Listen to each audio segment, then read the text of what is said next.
Hello student, नमस्कार। हमारे इस चैनल पर आप सभी का स्वागत है। तो चलिए आज हम आपको पढ़ाना शुरू कर रहे हैं 11th NCERT मैथमेटिक्स। इसका 8वां चैप्टर है द्विपद प्रमेय। इस द्विपद प्रमेय के क्वेश्चन को हम आपको सॉल्व कराएंगे आज। तो देखिए यहाँ पर एक्सरसाइज 8.1 का क्वेश्चन नंबर 11 में सॉल्व करा रहा हूँ। क्वेश्चन नंबर 12, 11 की तरह आप स्वयं हल कर सकते हैं। तो आप क्वेश्चन नंबर 11 को आप विधिवत समझिए और क्वेश्चन नंबर 12 आपके प्रैक्टिस के लिए आप उसको स्वयं करिएगा। तो चलिए हम शुरू करते हैं। क्वेश्चन नंबर 11 क्या है, देखिए। a + b whole power 4 minus a minus B whole power 4, इसका आपको विस्तार करना है द्विपद प्रमेय से। और विस्तार करने के बाद इसी की सहायता से आपको √3 + √2 whole power 4 minus √3 minus √2 whole power 4 का मान आपको ज्ञात करना है। तो ये आपका क्वेश्चन है। तो देखिए सबसे पहले हम इसका विस्तार कर लेते हैं। तो देखिए हम इसका विस्तार अलग अलग कर लेते हैं। चलिए पहले हम इसका विस्तार करते हैं। a + b होल पावर 4 का हम विस्तार करते हैं।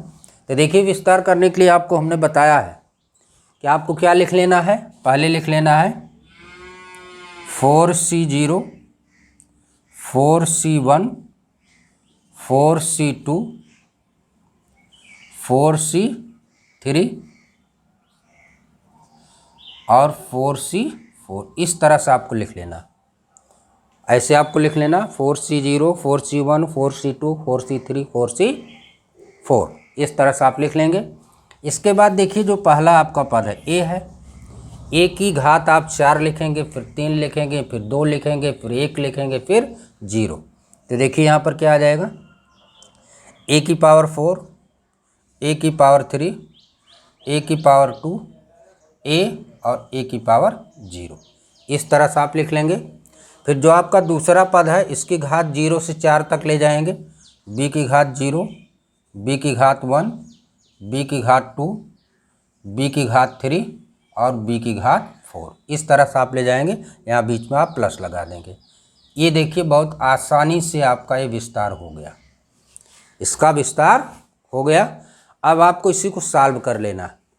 देखिए यहाँ पर NC0 की वैल्यू क्या होती है, 1 होती है। यहाँ 4C0 की वैल्यू क्या हो गई, 1 हो गई। 1 × a की पावर 4, a की पावर 4, a की पावर b की पावर 0, 1 होगी। a गुणे a की पावर 4 × 1 प्लस 4C1 की वैल्यू आप निकालेंगे। 4C1 की वैल्यू निकालेंगे तो आप देखिए आपको बताया जा चुका है 4C1 कैसे निकले, फैक्टोरियल 4 अपान फैक्टोरियल 1 फैक्टोरियल 4 - 1। तो क्या हो जाएगा 4 × फैक्टोरियल 3 अपान, ये कैंसिल हो जाएगा, कितना आ जाएगा 4 आ जाएगा। तो 4C1 की वैल्यू क्या आ गई 4 और यहाँ a³ फिर प्लस 4C2 की वैल्यू आप निकालेंगे। देखिए 4C2 क्या निकलेगा, फैक्टोरियल 4 अपान फैक्टोरियल 2 फैक्टोरियल 2। तो क्या हो जाएगा 4 × 3 × फैक्टोरियल 2 अपान फैक्टोरियल 2 × 2 × 1। देखिए ये कैंसिल, 2 दूनाई 4, 2 तिहाई 6 आ जाएगा। इसकी वैल्यू क्या हो जाएगी 6 a² b²। 4C3 की वैल्यू आप निकालेंगे तो आएगा आपका 4 ab³ और प्लस 4C4 की वैल्यू 1 होगी, a की पावर 0 1 होगी, यहाँ आ जाएगा प्लस b की पावर 4। तो ये आपका क्या मिल गया, a की power 4 plus 4a³ b plus 6a² b² plus 4ab³ plus b की पावर 4। ये आपका विस्तार हो गया। अब आप देखिए इसी की सहायता से आप a माइनस b का भी विस्तार कर सकते हैं। देखिए जब a माइनस बी का आप विस्तार करेंगे तो अंतर थोड़ा सा हो जाएगा बस। देखिए a minus B whole power 4। तो यहाँ पर देखिए इसको आप लिख सकते हैं a plus minus B whole power 4। अब देखिए इसमें क्या होता है, आपको हमने बताया भी है कि अगर इस तरह से सेकंड पार्ट अगर निगेटिव है तो जाहिर सी बात है पहला पद पॉजिटिव फिर निगेटिव फिर पॉजिटिव फिर निगेटिव, इस तरह से आपको मान मिलता रहेगा। तो सेम देखिए है वही चीज़, यहाँ a + b की पावर 4 है, यहाँ a - b की पावर 4 है। तो यहाँ पर आपको क्या मिलेगा, ये देखिए ये पॉजिटिव, ये निगेटिव, ये पॉजिटिव, ये निगेटिव, ये पॉजिटिव, ये आपको मिल जाएगा। तो यही चीज़ आप लिख देंगे। देखिए a⁴ और फिर ये निगेटिव -4a³ फिर ये पॉजिटिव +6 a²b², फिर ये निगेटिव -4ab³ फिर ये पॉजिटिव +b⁴। ये इसका विस्तार हो गया। जैसे इसका है सेम इसी तरह से इसका है, केवल चिन्ह का अंतर हो जाएगा। तो चलिए आप देखिए, अब आपको निकालना a+b⁴ माइनस a - b⁴। इसको आपको हल करना है। तो देखिए इसकी वैल्यू ये आपको मिली है, क्या मिली है, a⁴ +4 a³ +6 a²b² +4ab³ b⁴। ये आपको a+b⁴ की वैल्यू मिली। अब देखिए इसमें से माइनस करना है a - b⁴। अब देखिए जब इसको इतने में से इसको माइनस आप करेंगे तो इसके सारे चिन्ह क्या होंगे, बदल जाएंगे। देखिए यहाँ क्या मिल जाएगा, -a⁴ मिल गया और +4a³b, फिर -6 a²b², फिर +4ab³, फिर ये माइनस b⁴, ये आपको मिल गया। अब आपको देखना इसमें जो पार्ट कैंसिल हो रहे हैं आप कैंसिल कर देंगे। तो यहाँ पर देखिए a⁴ है, यहाँ -a⁴, ये कैंसिल हुआ। फिर देखिए यहाँ 4a³ है, यहाँ 4a³, दोनों प्लस में है तो क्या हो जाएगा 8a³, ये आपको मिल जाएगा। फिर आप देखिए यहाँ +6 a²b², यहाँ माइनस से देखिए कैंसिल हो जाएगा। फिर यहाँ पर देखिए 4ab³, यहाँ देखिए 4ab³ कितना हो जाएगा 8ab³ आ जाएगा, 8ab³ आ जाएगा। फिर यहाँ देखिए +b⁴ और -b⁴, ये आपका कैंसिल हो जाएगा। ये आपको मिला। अब आप देखिए यहाँ पे देखिए थोड़ा सा इसमें 8ab कॉमन ले लीजिए, 8ab कॉमन ले लीजिए तो आपको क्या मिलेगा, यहाँ मिलेगा a² प्लस क्या मिल जाएगा b², ये आपको मिल जाएगा। तो इस तरह से ये इसका विस्तार हो गया, यही आपका क्या हो जाएगा, यही आपका आंसर हो जाएगा। अब देखिए इसी की सहायता से आपको इसकी वैल्यू ज्ञात करना। देखिए सेम वही चीज़ है, यहाँ देखिए ये है, यहाँ +b है, यहाँ क्या है √3 है, यहाँ +√2 है। फिर यहाँ देखो माइनस चिन्ह लगा, यहाँ माइनस चिन्ह होल⁴ इसमें भी है।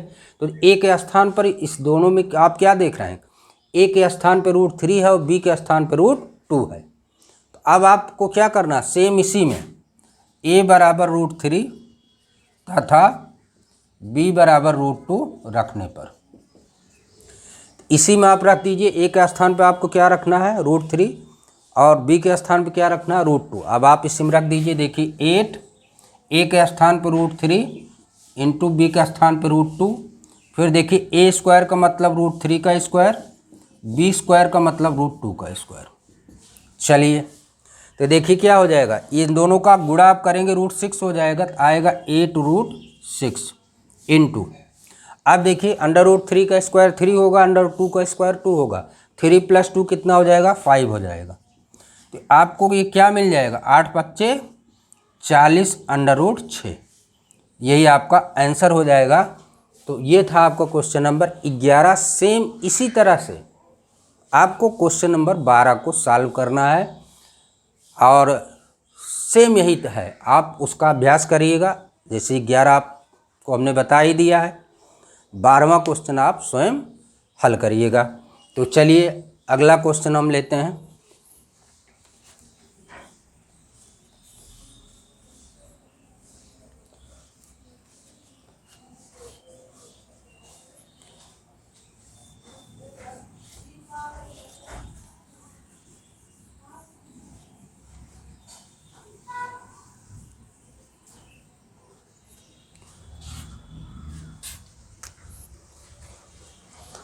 हाँ चलिए देखिए क्वेश्चन नंबर 13, 9n + 1 - 8n - 9 -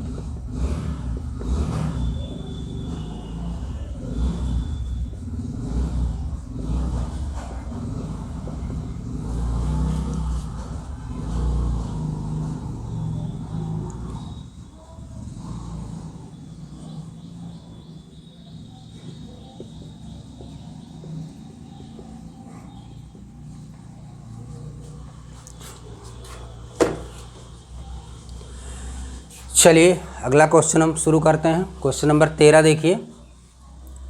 देखिए यहाँ पर क्वेश्चन आपका है 9n+1 -8n -9 64 से विभाज्य है, जहाँ पर n एक धन पूर्णांक है। ये आपको क्वेश्चन है, आपको जो है इसको सिद्ध करना है कि 64 से विभाज्य है। तो चलिए देखिए, अगर हम 1 + 8 होल पावर n+1 ज्ञात करें तो आपको क्या मिल जाएगा, 9 की पावर n+1। 9 की पावर n+1 को 9 को हमने 1 + 8 की पावर n+1 लिख दिया। अब देखिए जब इसको हम सॉल्व करेंगे तो हमको मिलेगा क्या, इसका हम विस्तार करेंगे। तो देखिए आपको हमने क्या बताया, हमने बताया है n+1 C0, n+1 C1, फिर n+1 C2 up to dot dot, ऐसे हम आगे करते जाएंगे। एक और भी पद हम ले लेते हैं n+1 C3। अब आपको क्या करना है, जो आपका पहला पद है उस पर n+1 पावर लगाना है, तो 1 की पावर n+1, फिर 1 पर एक घात कम कर देंगे तो 1 की पावर n आ जाएगा, फिर एक घात करेंगे 1 की पावर n-1 आ जाएगा, फिर एक घात कम करेंगे 1 की पावर n-2 हो जाएगा, अप टू डॉट डॉट आगे आप हो जाएगा n+1 Cn। तो अब आप देखिए, और फिर क्या करना है, सेकेंड पर पावर 0, 8 की पावर 0, यहाँ प्लस लगा देंगे, यहाँ 8 की पावर 1 प्लस, फिर यहाँ 8 की पावर 2, फिर यहाँ 8 की पावर 3। आगे आपको क्या टर्म मिलेगा, n+1 Cn, 1 की पावर 0, 8 की पावर n, इस तरह से आपको लास्ट टर्म मिल जाएगा। तो ये आपका इसका प्रसार हो गया, यानी 1 + 8 की पावर n+1 का आपका प्रसार हो गया। तो चलिए आइए अब इसको हम सॉल्व करते हैं। देखिए n C0 इसकी वैल्यू हो गई 1, इसकी वैल्यू क्या हो गई 1, इसकी वैल्यू क्या हो गई 1, इसकी वैल्यू क्या हो गई 1। तो पहला टर्म आपका क्या मिल गया, 1 मिल गया, पहला टर्म आपका मिल गया 1 प्लस, यहाँ देखिए n+1 C1 है, n+1 C1, तो n+1 C1 की वैल्यू आप निकाल लीजिए तो आपको क्या मिलेगा। देखिए फैक्टोरियल n+1 अपान फैक्टोरियल 1 फैक्टोरियल n+1 -1, तो ये और ये आपका कैंसिल हुआ, तो आपको क्या मिला n+1 फैक्टोरियल n अपान फैक्टोरियल n, कैंसिल आ गया कितना n+1।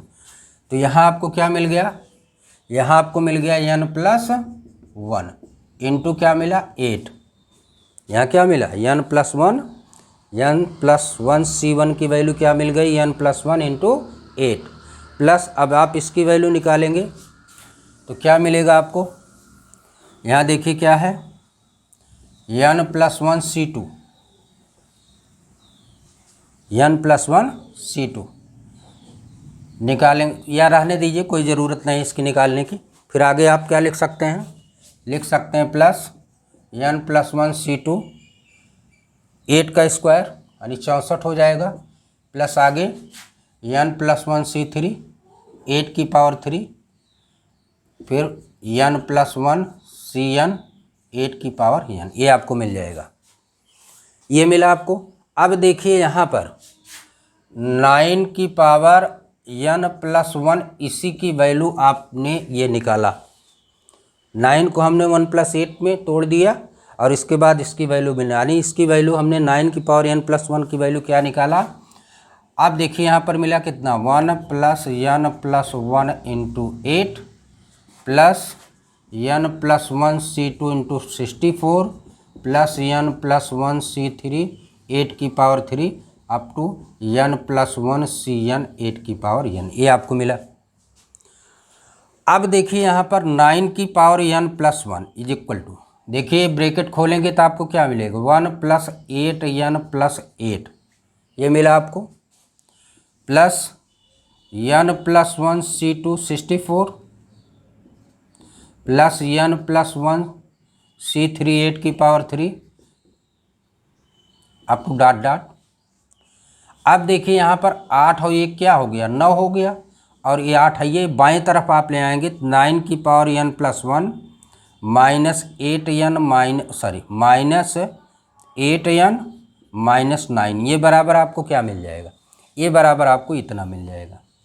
अब देखिए इस टर्म में अगर आप 64 कॉमन ले लें, देखिए 8 की पावर 2, 8 की पावर 3, 8 की पावर 4 सब में आएगा। अगर आप यहाँ 64 कॉमन ले लेते हैं तो आपको क्या मिलेगा n प्लस 1 C2, फिर n प्लस 1 C3 8, फिर n plus 1 C4 8 square up to and so on, ये आपको मिलेगा। अब देखिए यहाँ पर जो आपने वैल्यू निकाला 9 की power n plus 1 minus 8n minus 9, इसकी वैल्यू ये आपको मिले। अब देखिए 64 कॉमन हो गया, इसका मतलब यह जो टर्म आपका मिल रहा है वो 64 से विभाजित होगा। तो यहाँ पर ये देखिए वही चीज़ है, और इसी को आपको क्या सिद्ध करना है कि 64 से विभाजित होगा। तो आप यहाँ पर लिख देंगे अतः यह 64 से विभाजित होता है। ये आपका सलूशन है। ये था आपका क्वेश्चन नंबर 13। तो चलिए और भी हम क्वेश्चन इस एक्सरसाइज के लेते हैं।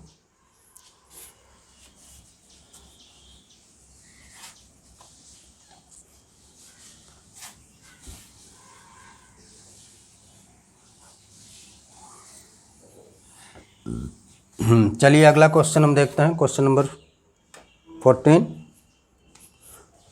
देखिए क्वेश्चन नंबर 14 आपका है 14वां क्वेश्चन।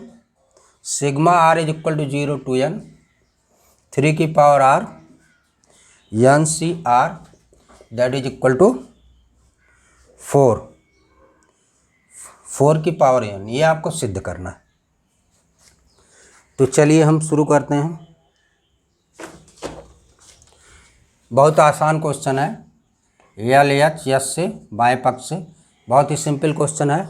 देखिए r की वैल्यू 0 से n तक आपको लिखना है। r की वैल्यू कहाँ से लिखना है, 0 से n तक आपको लिखना है। ये आपका सिग्मा का मतलब होता है योगफल। तो देखिए अगर r की वैल्यू हम 0 से शुरू करते हैं n तक, तो ये आपका क्या मिल जाएगा, 3 की पावर 0 NC0, 3 की पावर 1 NC1, 3 की power 2 NC2 up to dot dot 3 की पावर n NCn, ये आपको मिला। अब आप देखिए, अब यह जो चीज़ आपको मिल रही है, अब देखिए यहाँ पर क्या मिल जाएगा, 1 plus NC1 3 plus NC2 3 square up to dot dot, ये आपको मिला। अब देखिए प्रसार ये किसका है, ये प्रसार देखिए इसका, देखिए यहाँ पर 1 आ रहा है, इसका मतलब पहला टर्म आपका 1 है। अब देखिए सेकंड टर्म में क्या हो रहा है, सेकंड टर्म में यहाँ पर देखिए 3 की पावर 0, इसका मतलब सेकंड टर्म है। सेकंड टर्म क्या है, पहले टर्म में क्या होता है, पहले टर्म में सबसे हाईएस्ट पावर लगती है, इसके बाद वो घात घटती जाती है। तो पहले टर्म पर अगर हम 1 की पावर n कर दें तो 1 ही रहेगा, और दूसरे टर्म पर क्या होती है, घात बढ़ती जाती है, जैसे 3 की पावर 0, फिर 1, फिर 2, फिर 3, इस तरह बढ़ती जाती है। तो यहाँ वही चीज़ हो रही है, देखिए 3 की पावर 0, 3 की पावर 1, 3 की पावर 2, 3 की पावर 3, इस तरह बढ़ रहा है। इसका मतलब सेकंड टर्म आपका 3 है। तो इसका मतलब क्या है, इसको आप लिख सकते हैं 1 प्लस 3 होल पावर n, तो क्या हो जाएगा 4 की पावर n। यही आपका प्रूव्ड है, ये प्रूव है। ये क्वेश्चन नंबर 14 था। इस तरह से एक्सरसाइज आपकी 8.1 समाप्त हो गई। अगले वीडियो में आपको अगली एक्सरसाइज के क्वेश्चन सॉल्व कराए जाएंगे। धन्यवाद।